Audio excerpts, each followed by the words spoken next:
أعوذ بالله من الشيطان الرجيم بسم الله الرحمن الرحيم. That is to say, I seek refuge in Allah from Satan the accused. My dear beloved brothers and sisters, I greet you today with the greetings of the Holy Quran, the greetings of peace, and in the Arabic language of Assalamu alaikum.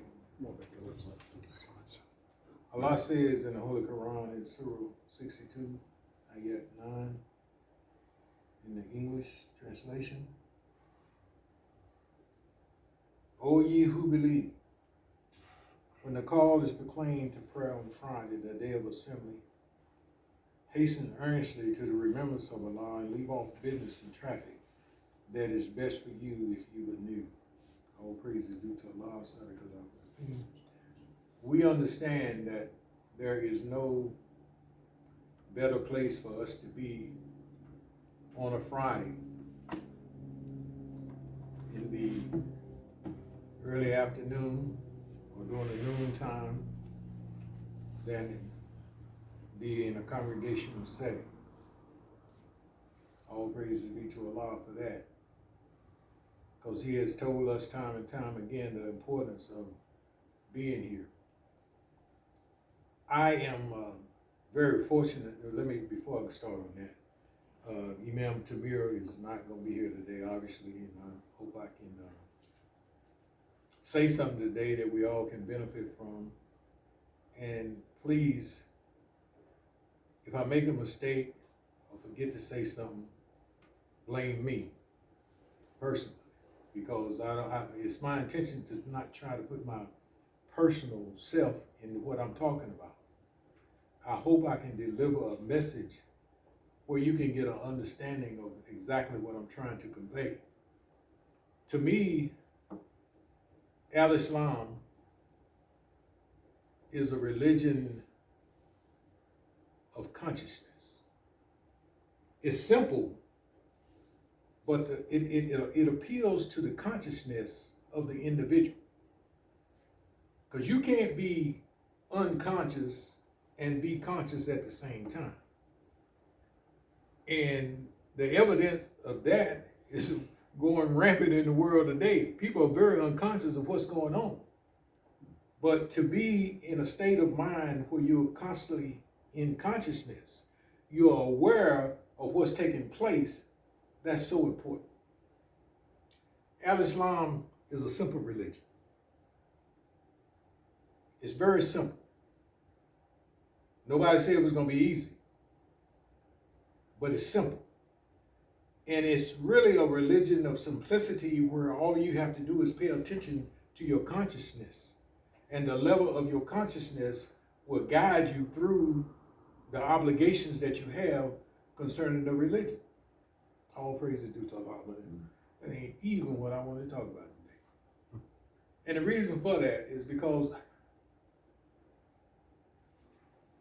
I have to put my personal thought in some things, because it's personal to me.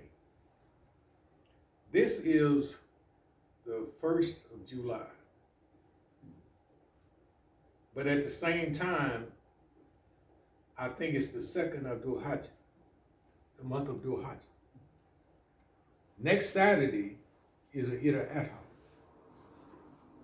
There has been little, as far as I'm concerned, I don't know about you, but there has been little information that has come down the pike concerning the most important Eid of the 2 years.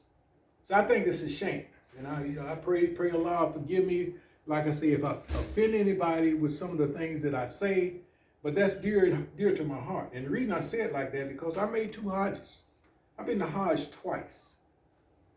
I went to 1980, and let me explain to you what it was about in 1980. Being in Saudi Arabia in 1980 I never went to the military, but some of the military stories that I heard from the brothers that did go, I thought that I was in a third world country, if that makes any sense. Because of the infrastructure that they had in place at that particular time. And I'll get to the reason I'm saying all that in a minute. I went back in 1992 because I had gotten married and I wanted to take my wife so she could experience it as well. When we got back in 92, or when I got back in 92, the infrastructure had changed. They had actually, in 80, they had virtually no greenage.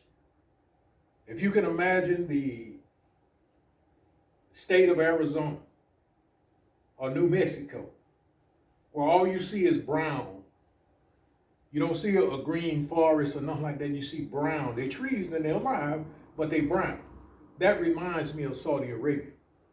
So when I went back in 92, they had put money, the oil money that they had begun to get back into their infrastructure. So in 1992, there was greenery. It's the same greenery right now when you see a new development go in and you see them out there laying grass down. That's the same thing that they did back in Saudi Arabia in 1992, and now it's widespread here. So that's the way they do it, because if you notice, people don't have yards anymore. But they ain't out there on them. So they just got stuff they want to look good instead of actually be good. But anyway, in 1992, we were very fortunate because in 1992, we were in Saudi Arabia for, is it called Eid Akbar? The Eid was on Friday, the Jummah. The Eid, the 9th of Dhul Hajj, was actually on that Friday. So me and my wife was able to participate in that particular setting in Saudi Arabia at that particular time. And that's why I chose to talk about that, because the Eid is coming up. And I don't know if y'all familiar with this book, Prayer and Al-Islam by Imam W.D. Muhammad. He wrote a section about the Eid of Sacrifice. And bear with me as I read this, because I don't want to paraphrase anything, because once you get off of once I get off of what I'm reading, that's why I say I'll be putting personal stuff in there. I got a lot of personal stuff I could put in there, but I'd rather not at this particular time. So bear with me. The Eid of Sacrifice, Eid al-Adha, which comes 3 months after Ramadan, on the 10th day of the 12th month of the Muslim calendar, Al-Dhul Hajj, represents the great hope for man and society. It follows the completion of the pilgrimage to Mecca, during the course of which Muslims renounce worldly concerns in seeking the pleasure of Allah. This is indeed the most significant day in the life of a Muslim, because it represents the way man makes a personal sacrifice for the benefits of society by giving the best of himself in the cause of Allah, in the service of Allah.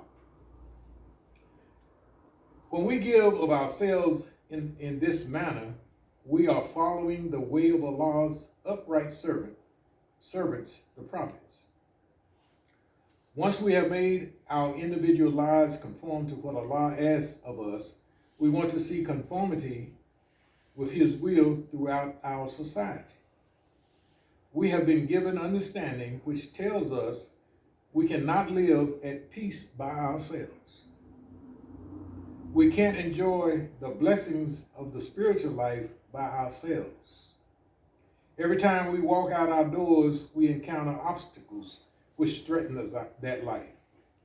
This makes us want to do something to change the world into a good place in which to live the life Allah intends for us. This is why the victory of the social man is greater than personal victory. Making pilgrimage is not a new practice. The Bible tells people to journey together to a holy place, just as we are told to travel together to Mecca. the center of our religion. Jews and Christians are instructed to travel to the city of Jerusalem.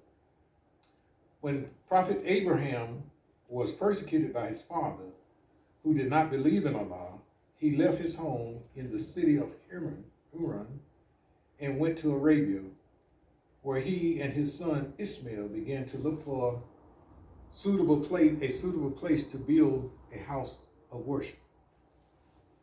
They saw a burning star fall from the sky, and Abraham interpreted this as a sign from Allah that he should build the house on the spot where it landed.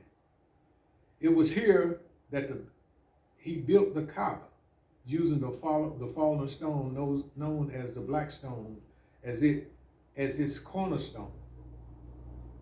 Performing pilgrimage to Mecca is one of the 5 basic obligations of our religion. Hold on to that point. It's one of the 5 obligations that we have in this religion. All Muslims who are financially able and whose health allow them to participate are obligated to make the pilgrimage at least once during their lifetime, as soon as they are able. Prophet Muhammad, peace and blessings be upon him, said, one of the best jihad is the Hajj. This tells that Hajj is a struggle against the rebellion within ourselves. When a Muslim makes the Hajj, he usually leaves all of his cherishable possessions behind. He leaves his family, his wealth, and the convenience of his home. When he arrives in the holy city of Mecca, he expects hardship. He expects no privacy. He expects to live in a community setting with people from all over the world. He expects to meet others on the highest and lowest social levels. Thus, the Hajj demonstrates the universality inherent in the social life of all people. The Hajj shows us that our dignity is in that which is commonly shared between Muslims and that which is commonly shared by all. Our differences test our inner strength and therefore stubbornly serve to promote the universal order of the social excellence which it necessitates. The message of the Hajj condemns racial superiority, as well as the notion that races and nations are to be assimilated.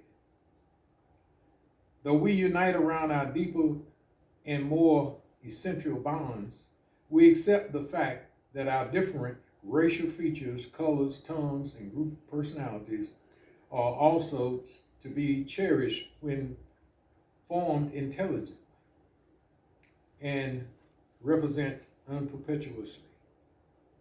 When a man is at home and he is confronted by a situation he doesn't like, he can walk away from it. If he doesn't like the company he's in, he can leave it. If he gets bored with what he is doing, he can do something else. But one has to follow strict rules during the Hajj. A Muslim may feel an urge to get away and seek privacy, but he must stay there where he is during the rituals of the Hajj, even if he is near others whom he dislikes. Thus, the Hajj is a strong test for our ability to endure and to control ourselves for Allah's pleasure. Among the greatest highlights of the festival of sacrifice is the sacrifice of an animal, which takes place between the morning of the first day and sunset of the third day following the completion of the pilgrimage. Allah says in the Holy Quran, "It is not their meat nor their blood that reaches Allah.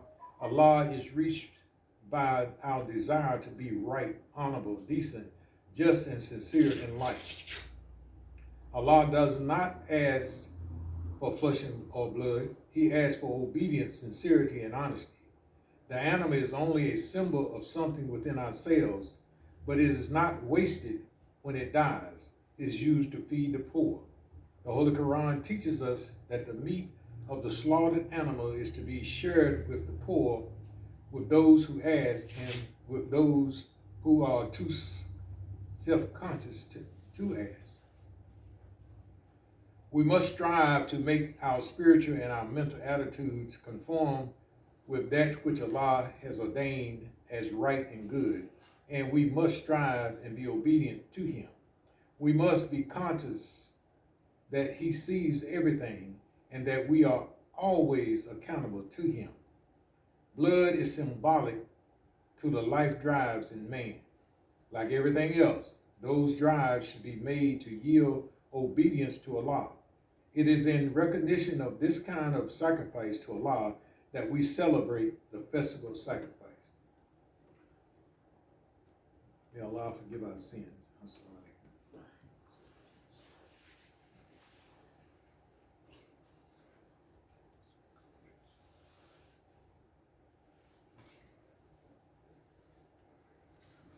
Allahu Akbar.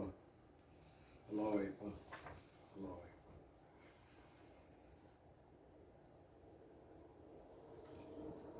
So basically, I wanted to discuss that because those things, 40 years ago, we were really into that. We were really into the sacrifice because Imam W.D. Muhammad explained to us what we were doing and why we were doing it. And we jumped in hook, line, and sinker. We did everything that we supposed to do and everything like that. And when we went to the Hajj in 92, we actually had to pay for an animal. You know, although we knew we were not going to see a piece of that meat. And that ain't what it's about, no way. And I had an opportunity in 1980 to participate. When I say participate, I ain't actually zabihah or anything, but I actually went to the slaughter area where they were actually slaughtering the animals doing the sacrifice. That was amazing. I took some pictures. I don't know where they are, but I took some pictures. And the reason I say it like that, because it showed carcasses of animals. It was worse than any dump that you would ever see. And the stink, you know, that's one of those things that you don't forget. But when I went back in 92, they done cleaned that up. They actually had factories built where they could actually do it, and the public wasn't privy to see any of that taking place. But we knew at the same time that the meat that was being slaughtered was being shipped to Muslim countries all over the world to help feed the poor people. All praise is due to Allah. So that's really, and it's so much more to this, but I'm going to stop because I don't want to take up too much of your time with it. But understand what's getting ready to happen. What's getting ready to happen? Allah tells us we have to sacrifice. And I'm not saying we have to go out there and sacrifice an animal, because that's an individual thing, an individual choice that you have to have. And even in the reading, Allah, Imam W.D. Muhammad tells us that you got to own the animal anyway. It ain't like you can just go and buy a piece of meat in a grocery store or something like that. You actually have to own the animal and have it sacrificed and be there when it's done. But if you can't, you have to do like we did when we went to Saudi Arabia. You had to pay for it and trust that it got done. But the fifth pillar of the religion is Hajj. If you're obligated to make, now some of us done waited too long. I think we discussed it a few years ago, and I think now, I don't know this for a fact, but I think they got an age limit on it now, where you actually have to be under 65 or something like that, because that's some rough stuff. Praise be to Allah, as far as I'm concerned. I had been in the religion less than 3 years. Less than 3 years in 1980. When I understood that, how important that was, Allah blessed me to be in a position to take advantage of that. And in 1980, under the leadership of Imam W.D. Muhammad, the government of Saudi Arabia basically sponsored, for lack of a better word, 300 people to be able to come over there, room and board. Now, they ain't pay you to come, for you to come, but once you got there, you had a place to stay and they fed you. Praises be to Allah, I was a part of that. And I shared in that. And I went on, we didn't get to go to Medina that particular year, but just the experience of Saudi Arabia, being in Saudi Arabia, it was just eye-opening because I'll never forget, we were on a bus from the airport. See, we had the airplane landed in Jeddah, and we actually had to get on buses to ride to Mecca, which was about probably 3-4 hours on a bus. And I'll never forget, once we hit a rise in Mecca, when you got to the top, you could look and you could see the Al-Haram. In this picture, that's the inside. But when you seen it on the outside, it was just a magnificent structure. And you just couldn't believe all the stuff that you had read and heard was actually there. You was a part of that. So I just had to share that with you, my brothers and sisters, because of the importance of it. And as far as what we're gonna do, I don't know. I got an email this morning. Or was that yesterday? It was yesterday. I think they were talking about the different locations that they were supposed to be doing it in the prayer in Charlotte. One is at the convention center, and the other one is somewhere on Independence, I think. The Expo. The who? Expo. The Expo. Yeah. Okay. Well, I know it's 2 different locations that they're looking at, and I don't think they have finalized, unless they finalize it today, and it'll be in Charlotte. But I don't know about, at this particular time, what we're going to do here. Because I know in the past, we have chose not to go to Charlotte. So I don't know. But I just wanted to throw that out there because, that needs some conversation. And before I sit down, I want to put it on your mind to be thinking about it. Because, like I said, I hadn't heard any mention of, ad hoc coming up. I heard it once or twice, but in passing. But to really stress, and they say this is supposed to be the important one of the 2. And why not talk about it? Why wait till the last minute to discuss ad hoc? I'm going to share something with you, and I probably shouldn't share it, but I'm going to share it anyway because it's about me. It ain't about nobody else. What happened to me last year was a shame. I apologize for it, and I always seek Allah's forgiveness for it. I didn't sacrifice an animal last year. And the reason I didn't sacrifice the animal is because I guess I was upset because nobody else was doing anything. And it really got to me. I said, this in my lifetime will never happen to me again because I know how important it is. But I didn't do it last year. And my soul just was not at ease by not doing it. So I don't know how y'all feel. But I'm going to be sacrificing, but I'm not going to do it next Saturday. I'll be doing it next Sunday. So if anybody want to come and watch, whatever the case may be, that's fine. I'm not saying buy no animal, because that's on you. That ain't on me. But for me to sacrifice for me and my family, that's on me. All praise to God. Announcements. We have Friday, Juma prayer, every Friday. The Khutbah starts at 1:30 with that first being done at 1:15. I think the Imam said that he was going to start classes back this month. So I don't know if it'll be Sunday or next week or whatever the case may be, but he said that in a number of his khutbahs past, and it is July the 1st today, so this is next month. It's on us.